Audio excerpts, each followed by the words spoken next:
Shalom e bem-vindos à Via Rápida Israel, uma frase do hebreu que significa amarás a Israel. Esperamos que vocês fiquem conosco porque nosso professor Dr. Baruch vai compartilhar um estudo expositivo da Bíblia. Dr. Baruch é professor titular no Instituto Zera Avraham, com sede em Israel. Ainda que todas as aulas no Instituto são dadas em hebraico, o Dr. Baruch fica feliz em compartilhar este estudo semanal com dublagem em português. Para mais informações sobre nosso trabalho em Israel, visite nosso site amarasaisrael.org. Fiquem agora com o Dr. Baruch e a aula de hoje. Are you experiencing contentment? Você está experimentando contentamento no sentido mais completo do termo? Quando alguém conhece Deus pessoalmente, quando está em um relacionamento de aliança, e especificamente em um relacionamento da nova aliança com Ele, através do Messias Yeshua, que é nosso Redentor e Salvador e Senhor, quando estamos nesse relacionamento de aliança, somos transformados. E Ele, através da obra de Seu Espírito, do Espírito Santo, nos transforma no que Ele quer que sejamos. E quando estivermos caminhando nessa direção, quando isso estiver sendo trabalhado em nossa vida, quando estivermos fazendo a Sua vontade, saberemos que esse contentamento nos dará uma paz interior, nos dará uma sensação de segurança e de significado. Somente quando alguém estiver em busca da vontade de Deus, ela saberá que a sua vida tem sentido e significado. Por quê? Porque quando fazemos a obra do reino, quando estamos inseridos fazendo a vontade de nosso Pai Celestial, sabemos que o que estamos fazendo trará o resultado do reino, ou seja, consequências eternas. Isso nos apresenta um significado bem diferente com relação aos que pertencem a este mundo e não ao reino. Para eles, tudo é temporal. Não vai dar em nada. Mas nós, que estamos servindo ao Deus vivo, que estamos caminhando em Sua vontade, somos pessoas com significado eterno, porque o reino de Deus é para todo o sempre.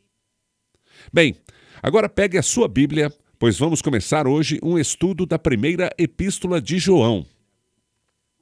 Veremos que ele fala, especialmente neste primeiro capítulo, sobre uma verdade que é básica e fundamental sobre o Messias. E uma mensagem que se refere à pessoa e à obra do Messias. Então vamos começar o capítulo 1, versículo 1, da primeira epístola de João. Assim nós lemos aqui: o que era desde o princípio. Deus, desde antes da fundação do mundo, ou seja, antes da criação, antes que o tempo existisse, Deus teve esse propósito. Nada surpreende a Deus. Deus entende todas as coisas.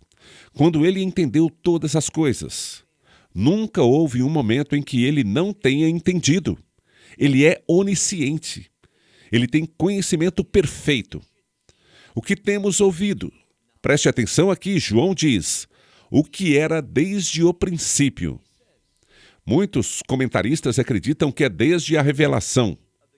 O início da revelação de Deus, a sua verdade profética, o que o povo ouviu dos profetas. Ele diz, o que era desde o princípio, o que temos ouvido e o que temos visto. Precisamos perceber que, neste primeiro versículo, há duas palavras diferentes para o verbo ver. Ter uma perspectiva. Uma delas é simplesmente perceber algo, ver algo, contemplá-la. Mas a outra palavra, que já veremos daqui a alguns minutos, tem a ver com contemplar algo, ver algo. Mas essa visão, esse ato de ver, vai permitir que haja compreensão, sabedoria. Ela vai nos dar uma nova perspectiva, uma perspectiva diferente para nossas vidas. Lemos aqui mais uma vez o versículo 1. o que era desde o princípio, o que temos ouvido e o que temos visto com nossos próprios olhos. O que, preste atenção, o que contemplamos ou percebemos. Esta palavra implica em ver, em ter conhecimento, ter discernimento, ter uma perspectiva diferente por causa do que você viu. João continua dizendo, e as nossas mãos apalparam, ou tocaram, ou sentiram. O que ele está querendo dizer? Que é perceptível para a humanidade chegar a um conhecimento adequado do Messias. E o Messias representa, ele completou, ele realizou, ele representa o objetivo de Deus na redenção. E a redenção produz frutos. Existe um resultado pela redenção. A redenção conduz a um relacionamento. Por isso que existe o casamento. O casamento é uma aliança de redenção. E é a obra de redenção que estabelece essa aliança que produz um relacionamento. É isso que João está revelando nesta passagem.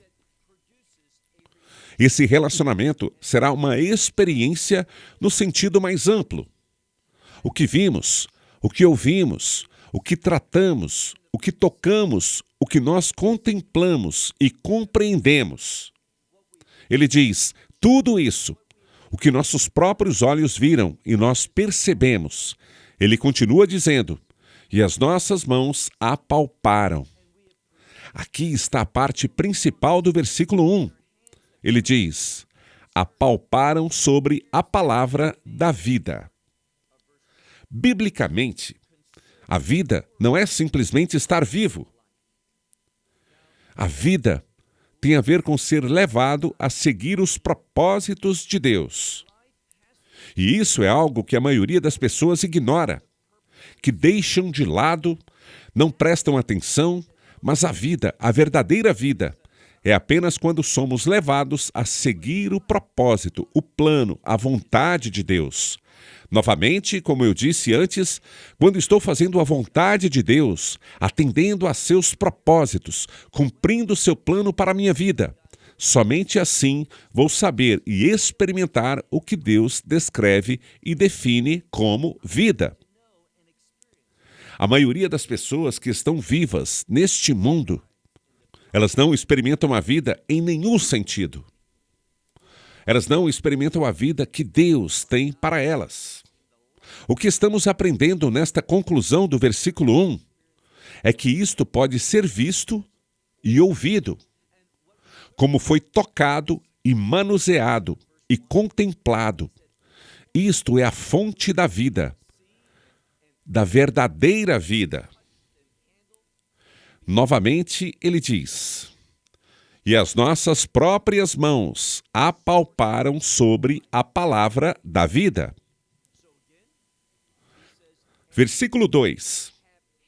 E a vida se manifestou, e nós a vimos, e dela damos testemunho, e anunciamos a vocês. Observe o que ele diz, não apenas a vida, mas a vida eterna. O nome João vem do hebraico, que é Yohanan. Para compreender João, precisamos saber que ele é judeu. Portanto, é muito importante entendermos que o termo eterno é um adjetivo. Nós ouvimos eterno e pensamos assim, ele descreve algo que não termina, que é para todo sempre. É isso mesmo. Mas você também precisa entender que o termo eterno é o principal adjetivo que descreve o reino.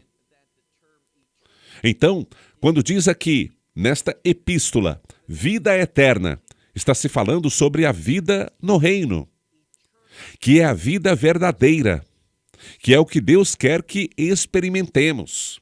Quanto Deus quer que experimentemos isso? Ele enviou seu Filho para morrer, uma morte muito bárbara, cruel, para que você e eu possamos ter esta vida do reino.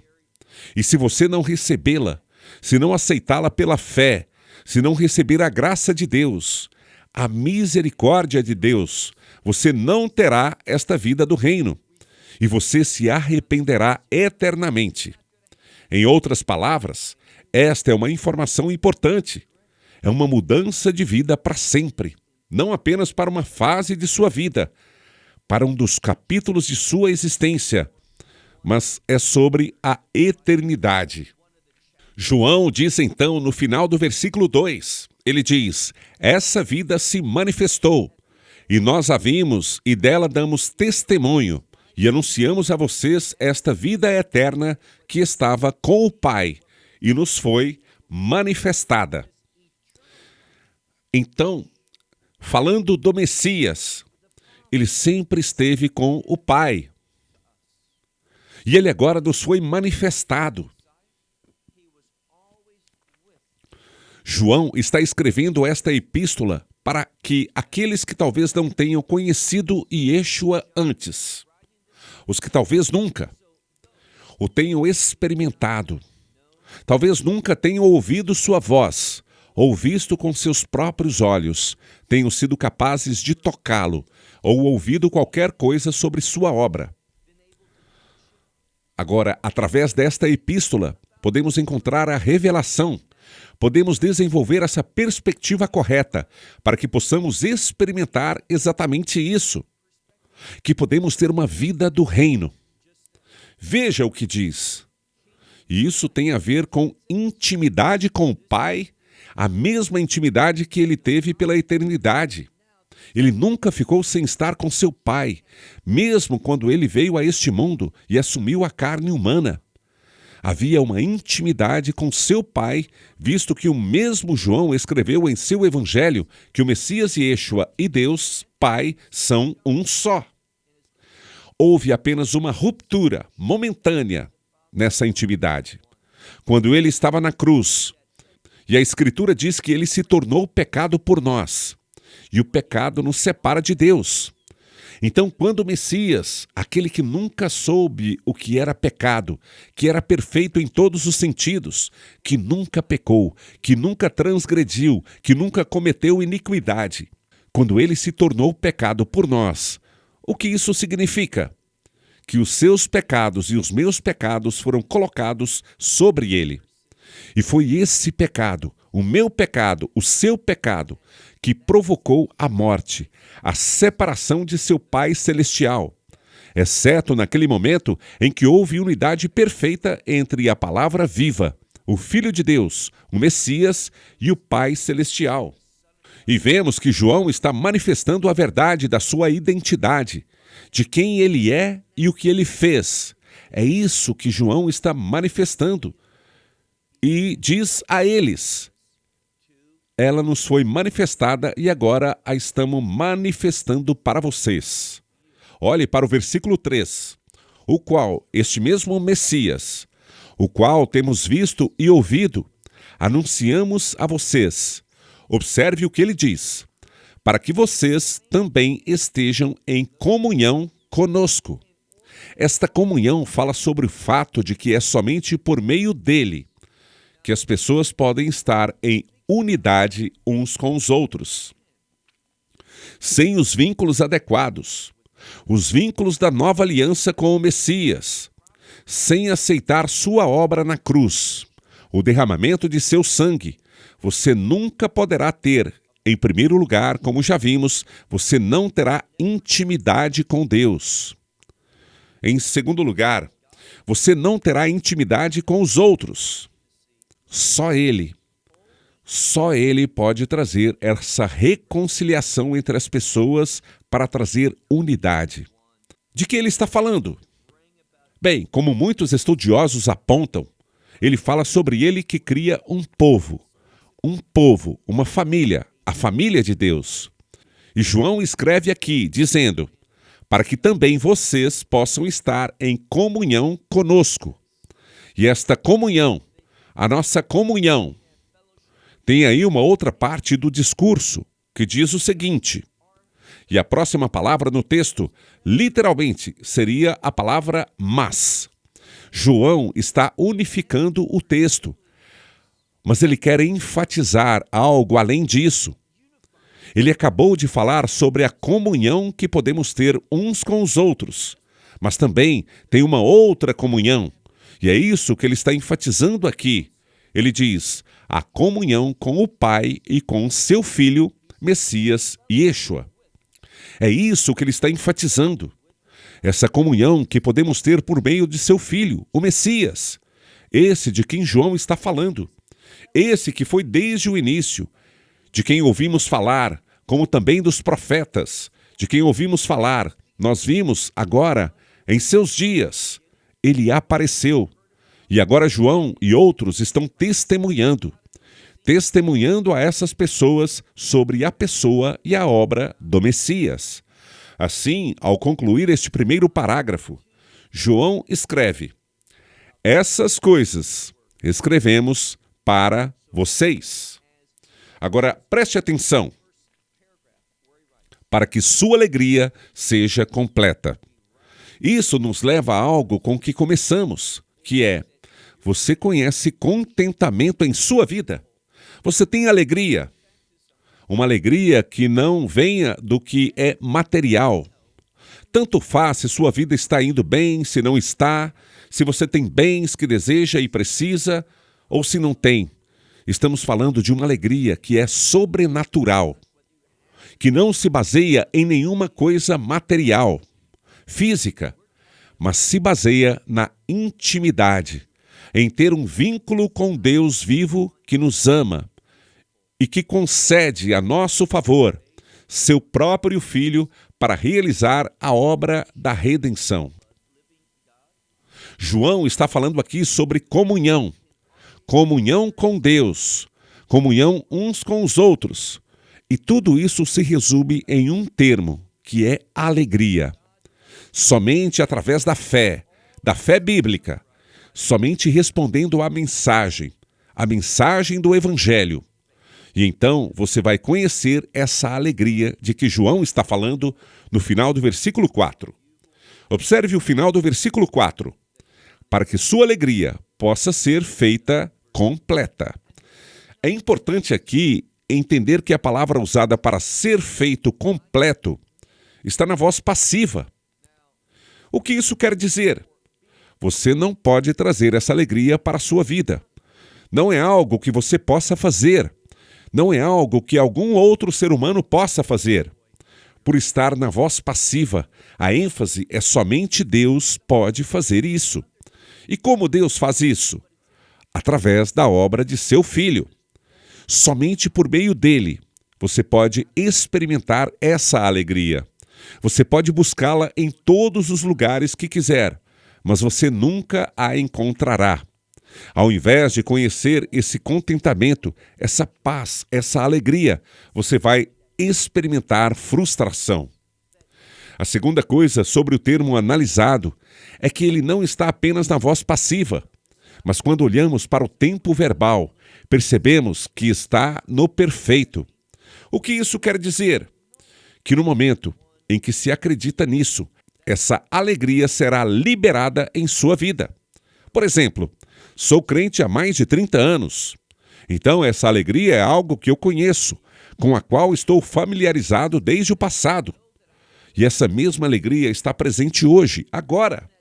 O tempo perfeito me diz que ela vai continuar, porque não se baseia em nada humano, físico, algo que se possa tirar.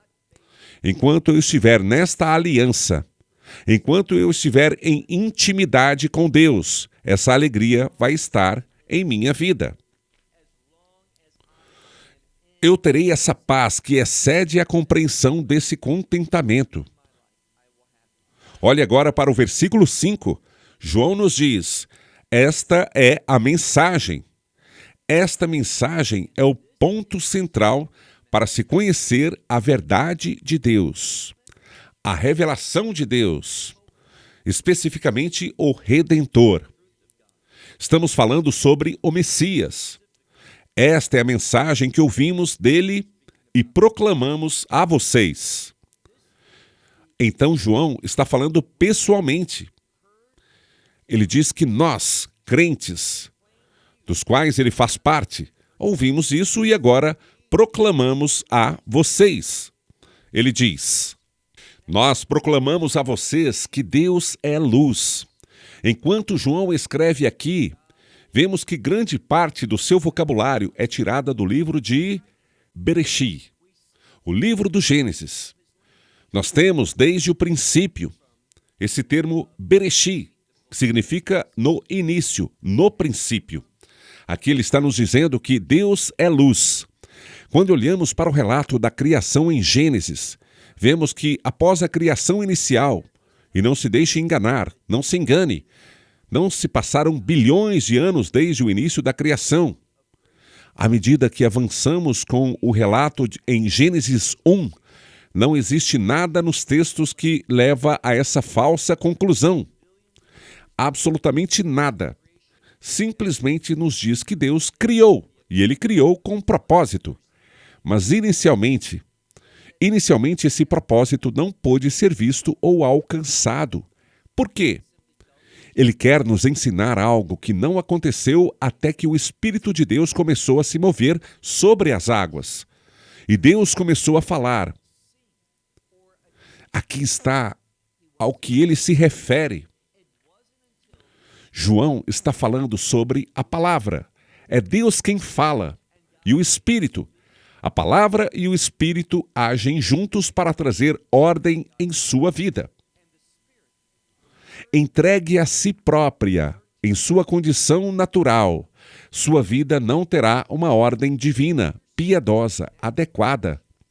Você estará buscando coisas que não têm valor. Você não estará pensando corretamente se estiver entregue a si mesmo. Sem a revelação de Deus, você está nas trevas. Porém, isso nos diz aqui que é por meio desta mensagem e da presença de Deus. Há uma relação intrínseca aqui entre a mensagem que está sendo definida e a presença de Deus. É essa mensagem que traz a presença de Deus para a nossa vida. Então, João diz aqui, esta é a mensagem que ouvimos. E agora, proclamamos a vocês que Deus é luz e trevas, nele não há nenhuma. Não há absolutamente nada em relação às trevas. Quanto às trevas, estão em desacordo com o caráter de Deus. A Bíblia diz, Deus é luz. Não há nenhuma escuridão nele. A escuridão fala sobre confusão. Escuridão é falta de compreensão, de percepção. Escuridão é o desconhecido. Você não sabe o que está ao seu redor, o que está acontecendo. E Deus veio através desta obra de seu Filho, para que possamos conhecer a verdade, para que possamos receber a revelação e sermos capazes, da mesma forma, o que Deus fez na história da criação no livro de Gênesis, capítulo 1. Ele disse, Vaihi or, que significa que haja luz. E através desta luz, as coisas começaram a tomar forma, até que no final, Deus ficou satisfeito. Veja o que está escrito. Tudo era bom, muito bom. E a luz é a fonte do que é bom. Então não há trevas nele. Versículo 6. Se dissermos que estamos em comunhão com ele e andarmos nas trevas, o que fazemos? Nós mentimos. Esse é o problema. Nele, quando estamos buscando sua verdade, quando estamos neste relacionamento de aliança com ele, nós não estaremos nas trevas. Veja o que João está nos revelando. Quando eu tomo uma decisão, sabe, um dos maiores poderes que Deus deu aos seres humanos é o poder da escolha. Então, quando eu digo algo e tomo uma decisão, quando eu escolho sabiamente, dizendo, eu quero servir a Deus, esse desejo, se for sincero, você diz, Senhor Deus, eu quero servi-lo, quero fazer a sua vontade, quero estar comprometido com seus propósitos, quero que minha vida esteja sob sua autoridade. Quando sinceramente sentimos essas coisas, quando desejamos essas coisas, quando verbalizamos essas coisas em oração, é um convite para que Deus comece a iluminar, a dar revelação, a revelar a sua verdade para que possamos fazer aquilo que dissemos. Nós queremos servi-lo, mas sem a verdade de Deus não podemos. Então olhe novamente para o texto, versículo 6, onde João diz: se dissermos que estamos em comunhão com Ele e nas trevas andarmos, o que somos? Somos mentirosos. E finaliza dizendo: e nós não praticamos a verdade. Esses dois conceitos são muito importantes. Verdade e mentira. É tudo que existe. Ou existe o que é falso, ou o que é verdadeiro. Não há uma área cinzenta, não existe nada no meio. Ou é verdadeiro ou é falso. Somente através da palavra de Deus, da sua revelação, podemos conhecer a verdade. E essa verdade, quando recebida, quando essa verdade traz uma mudança divina em nossa vida, o resultado já aprendemos qual é. A nossa alegria é total, é completa. E essa alegria, acompanhada dessa verdade, e essa verdade se manifestando em nossa vida, produzirá uma mudança maravilhosa que dará sentido e satisfação à sua vida. Ela dá esse significado porque, como já dissemos, ela dá à nossa vida um aspecto eterno. Assim, a menos que você esteja na verdade de Deus, nessa aliança, respondendo à sua revelação, entendendo as palavras de vida, a verdade do reino, a sua vida não terá essa alegria. E quando faltar esse aspecto eterno do reino de Deus em sua vida, quando isso faltar, você ficará frustrado, você se sentirá carente, haverá um vazio e você não conhecerá a alegria ou a paz ou o contentamento que Deus quer que você tenha. Veja agora o versículo 7, ele diz: mas se na luz nós andamos. Ele está falando sobre isso e é muito importante aqui, pois o verbo está no tempo presente. O que ele está fazendo é nos ensinar um princípio. Muitas vezes, o tempo presente é usado para dizer: se você fizer isso agora, se este é o seu estado de ser, se esta é a sua situação atual, este é o resultado. Porém, se não for a realidade atual deles, então o que Deus está dizendo não acontecerá. O presente pode falar sobre uma dependência. Para que isso seja verdade, depende de outra coisa. E é isso que ele está revelando aqui neste versículo. Olhe novamente para o versículo 7. Mas se na luz, é disso que dependemos. Será que estamos andando na luz? Mas se na luz andamos com ele, está na luz. Observe o que ele diz. Nós temos comunhão uns com os outros. O resultado aqui é que Deus está interessado. E percebemos isso voltando ao livro do Êxodo. O livro do Êxodo continua depois de Gênesis, claro. E em Gênesis, vemos a perda da humanidade. Depois vemos Deus demonstrando a nós, através de alguns meios, que a redenção, que coloca as coisas no lugar, como Deus planejou, não é possível, a menos que Deus haja, a menos que Ele responda. E Deus se move e responde por meio de uma aliança que Ele começa a oferecer através de Abraão. E essa aliança tem a ver com a semente, a descendência de Abraão. O Redentor, ou seja, o Messias, o ungido que vem para trazer a realidade do reino aos que estavam perdidos. Então aqui é muito importante que vejamos a conexão. Olhe novamente para o versículo 7.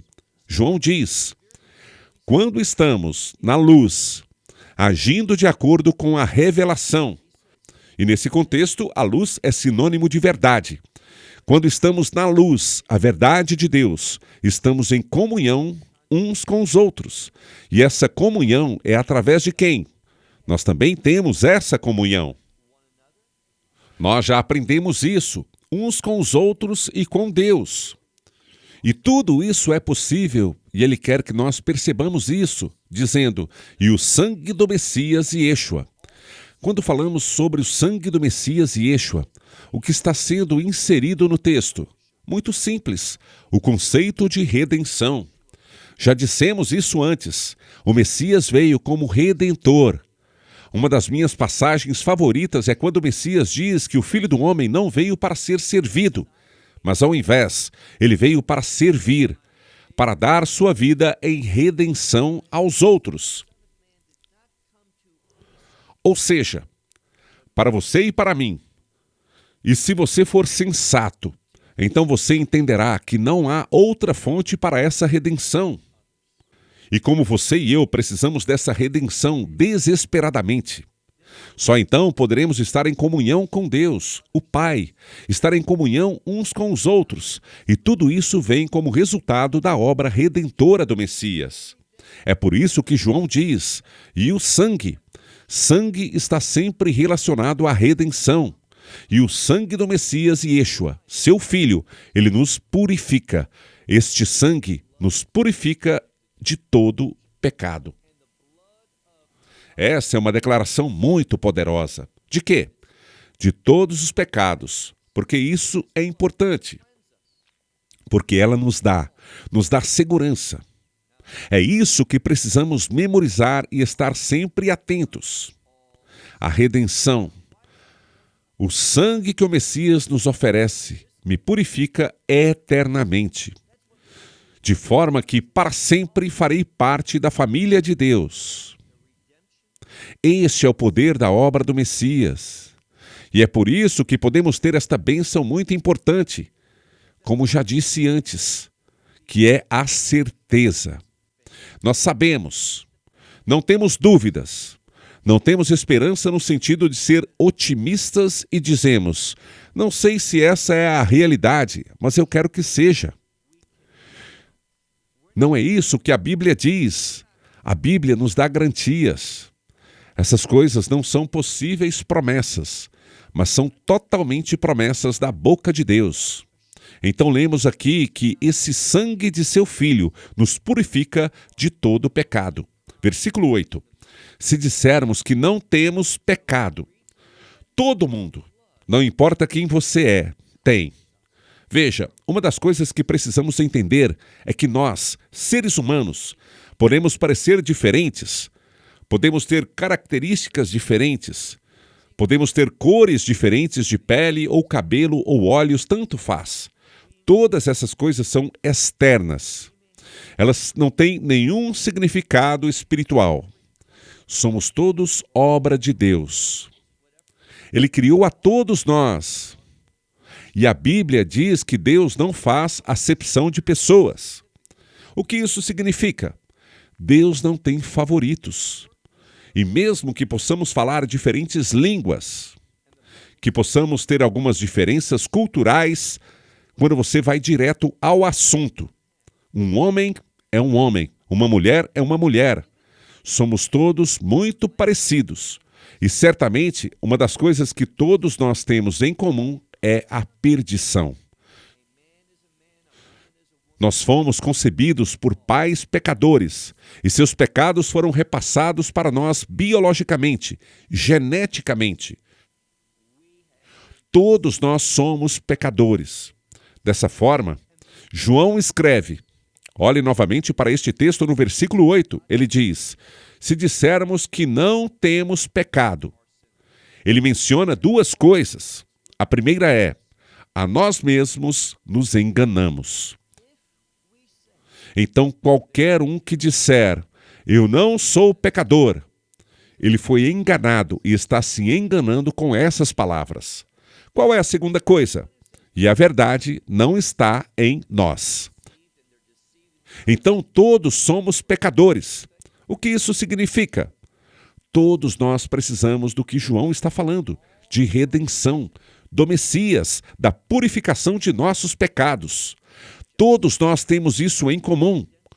E quando experimentamos essas coisas, elas nos fornecem comunhão e intimidade, uns com os outros, porque entramos na família de Deus. Nós lemos então: se dissermos que não temos pecado, a nós mesmos nos enganamos e a verdade, isto é, a verdade de Deus, esta luz, não está em nós. Em outras palavras, estamos em trevas espirituais. Mas observe agora o versículo 9. Se, por outro lado, é isso que nos leva a entender, se confessarmos nossos pecados, observe que temos alguém. É sobre isso que João vem falando. Veja o que ele diz, desde o início, sobre quem nós ouvimos falar, esta pessoa que vimos, esta pessoa que João e os que estavam com ele, que seus olhos viram. Eles foram capazes de tocar, de sentir, de compartilhar. Ele é real. Ele fala aos nossos sentidos. Ele é perceptível. João diz, ele. Olhe para o que o texto diz, ele. Quando confessarmos nossos pecados, fiel ele é e justo também. Então ele é fiel. E essa fidelidade irá produzir justiça a nosso favor. Como é que isso acontece? Bem, essa justiça só acontecerá através do que foi dito aqui, para nos perdoar. O quê? Os pecados. Eu gosto disso, porque diz os pecados, ou seja, todos os pecados. Não há nada que fique fora desta passagem. Quando diz os pecados, significa todos os pecados, pecados de todo tipo. Então, ele é fiel. E sua fidelidade produz justiça. Ele é justo para nos perdoar os pecados. E não apenas perdoar. Continua o versículo 9. E também nos purificar de toda injustiça. Veja só, nós somos perdoados de todos os pecados e de tudo que é injusto. Vou dizer novamente, já mencionei a você que João, sendo judeu, vem de um contexto cultural único, onde ele entenderia. E claro, o Espírito de Deus o está inspirando a escrever essas coisas. E há uma conexão entre os justos e o reino. Quando Deus nos purifica de todo o pecado e de toda a injustiça, o que está se dizendo é que Ele está nos colocando em uma condição de reino, através da qual somos pessoas do reino. Somos chamados a demonstrar, a expressar o caráter do reino. E você pode se perguntar, onde na Bíblia você vê uma correlação entre reino e justiça? No Sermão da Montanha, em Mateus capítulo 6, onde o Messias diz, onde ordena. E você está obedecendo ao que ele te mandou fazer? Ele diz, busque primeiro, ou seja, busque com prioridade o reino e sua justiça. Esses dois conceitos, reino e justiça, andam juntos. Vamos concluir então o que João nos diz. E Deus vai também nos purificar de toda injustiça. Versículo 10, nosso último versículo.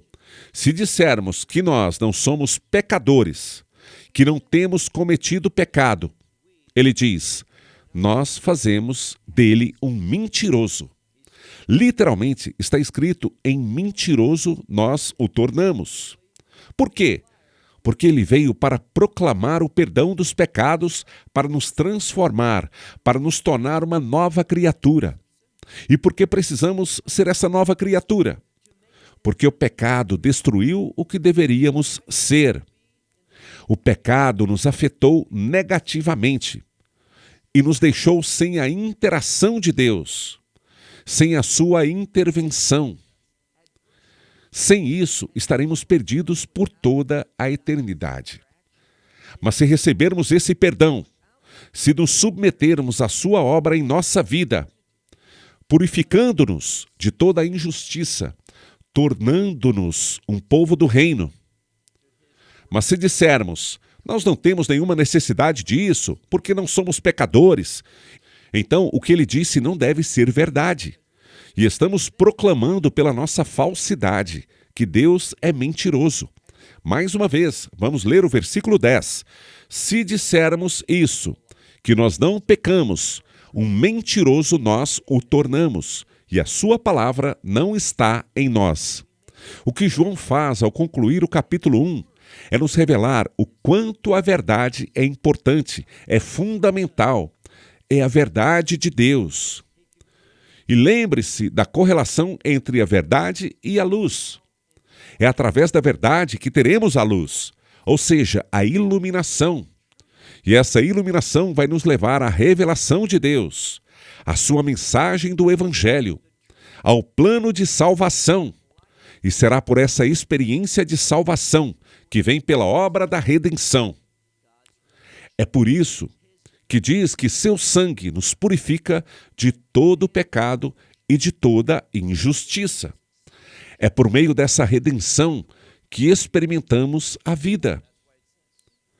Não apenas a vida neste mundo, mas uma vida do reino, que nos faz com que sejamos estrangeiros e estranhos aqui. Porque, em última análise e eternamente, a nossa naturalidade está no reino. Nós somos estranhos, somos peregrinos, somos estrangeiros aqui, mas com uma missão. Em outras palavras, somos embaixadores desse reino. É isto que João está nos revelando neste primeiro capítulo, para que possamos conhecer nossa nova identidade no Messias, para que possamos expressar isso, porque João entende que existe um inimigo. Então, por aqui eu encerro. Até a próxima semana, quando entraremos no capítulo 2 de 1 João. Então, até logo. Que Deus o abençoe. Shalom, desde Israel. Shalom from Israel. Esperamos que você tenha desfrutado da aula de hoje e que possa compartilhá-la com outros. Te convidamos a participar e nos acompanhar a cada semana, a esta hora e por este canal, em mais um episódio de Amarás a Israel. Para mais informações em português, visite amarasaisrael.org, onde encontrará muitos outros estudos realizados pelo Dr. Baruch. Até a próxima semana. Que Deus, nosso Messias e Yeshua, nosso Senhor Jesus Cristo, te abençoe durante a sua caminhada com Ele. Shalom, desde Israel.